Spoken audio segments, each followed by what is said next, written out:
ഞാൻ എപ്പോഴും പറയുന്നൊരു സാക്ഷ്യമുണ്ട്. പാതിയപ്പള്ളി കുഞ്ഞവറാച്ചൻ എന്ന് പറയുന്നൊരു കർത്തൃദാസനുണ്ട്, ഇപ്പോഴും കൊണ്ട് ക്ഷീണമാണ്. വാഗത്താനത്തെ അദ്ദേഹത്തിന്റെ വീട്ടിൽ കള്ളൻ കയറി. കള്ളൻ വർഷങ്ങൾക്ക് മുമ്പ്. അവിടുത്തെ അമ്മച്ചി നല്ലൊരു അമ്മച്ചിയാ, ഭക്തയായ നല്ല മാന്യ മാതാവാ കുഞ്ഞവറാച്ചന്റെ അമ്മ. അപ്പൊ കുഞ്ഞവറാച്ചൻ വലിയ ബിസിനസ് ഒക്കെയാ, കോൺട്രാക്ടറാ. അപ്പൊ ഇദ്ദേഹത്തിന്റെ വീട്ടിൽ കള്ളൻ കയറി. കള്ളൻ നല്ല ബുദ്ധിയുള്ള കള്ളനാ. സന്ധ്യക്കേ കയറി. ഇരുട്ടി കഴിയുമ്പോൾ അവര് കഥകിന് കുറ്റിയിടും. അപ്പൊ പിന്നെ തുറക്കാനൊക്കത്തില്ല. അതിന്റെ കള്ളൻ നേരത്തെ വലിയ വീടാ. അന്നത്തെ കാലത്ത് ഭയങ്കരം വീടാ. അന്നത്തെ കാലത്ത് ആ ദേശത്ത് ഏറ്റവും വലിയ വീടാ.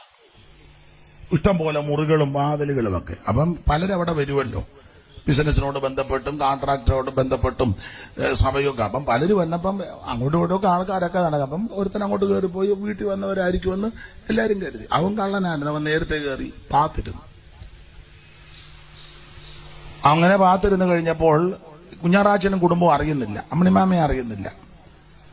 അതിരിങ്ക ജോർജ് സാർ എന്ന് പറയുന്നൊരു കർത്തൃദാസനുണ്ടായിരുന്നു, മൺമറഞ്ഞു.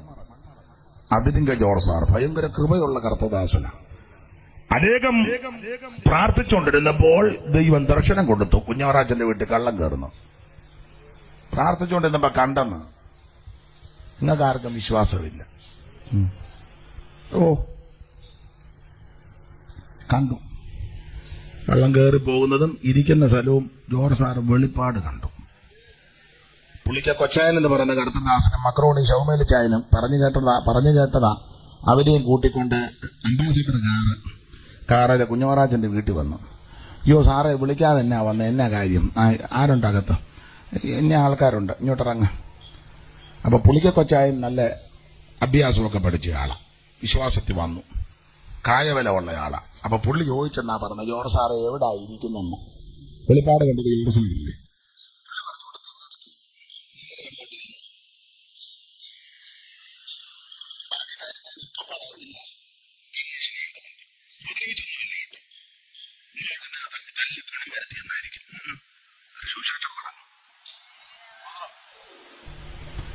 എന്റെ അറിവ് ശരിയെങ്കിൽ അദ്ദേഹം രക്ഷിക്കപ്പെട്ടു. അതാ ഈ മാർഗത്തിന്റെ വിശേഷത. സ്തോത്രം. അല്ലാതെ ഡോബർമാനെ വളർത്തിയത് കൊണ്ടൊന്നുമല്ല. പാല് മുറിച്ച 2 പട്ടിയും മോത്ത ചുളുങ്ങിയ ഒരു പട്ടി. അതിന്റെ പേരൊന്നും എനിക്കറിയാൻ പറ്റില്ല.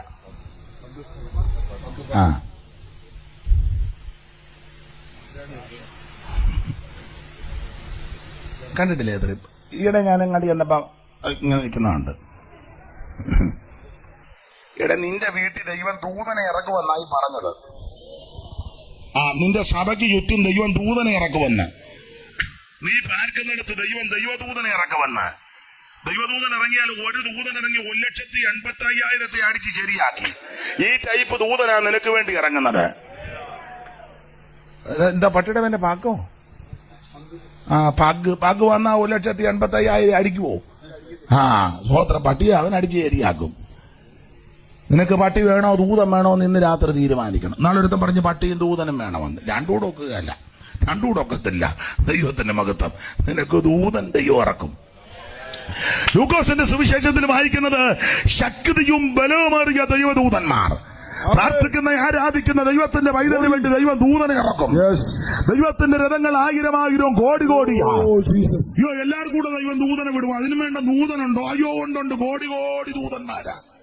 കോടി ദൂതരുമായി യേശുരാജൻ വരുന്നേരം മരിച്ചവർ ഉയർത്തിയിടും, വിശുദ്ധന്മാർ മറന്നിടും. കോടി ദൂതരുമായി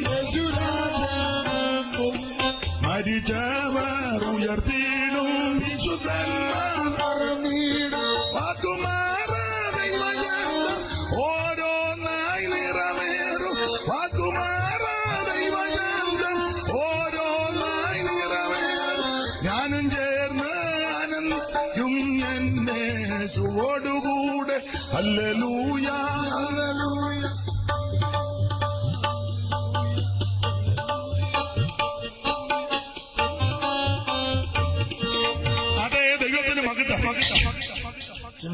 പാടുമ്പോഴേ ഇവര്, ഞാൻ പ്രസംഗിക്കുമ്പോ കുഴപ്പമില്ല, പാട്ട് പാടുമ്പം ഇതിന്റെ ശബ്ദം അങ്ങ് പോകുന്നു. അതെന്നാ?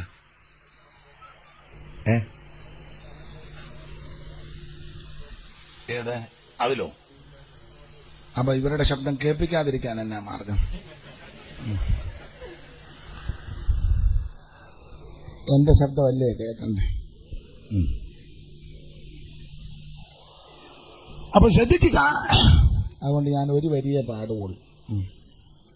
ആ സഹോദരനൊക്കെ ദൈവമേ എന്നെ ഇത് വിളിച്ചും പുരണ്ടി ഇരുത്തിരിക്കുക കൊട്ടാന, അയാളോട്ട് പാടുന്നുമില്ല. ഒരു വരി പാടും, ഒന്നിന്റെ കൊട്ട് മതി.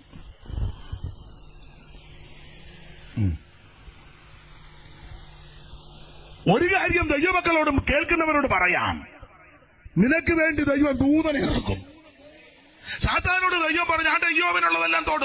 എങ്ങനെ തോടാനാ? നീ അവന് ചുറ്റും വേലി കെട്ടി. നിനക്ക് ചുറ്റും ദൈവത്തിന്റെ വേലിയുണ്ട്. ദൈവം അറിയാതെ ഒരുത്തനെ നിന്നെ തോടത്തിന്റെ വേലി പൊളിക്കത്തില്ലെന്നേ.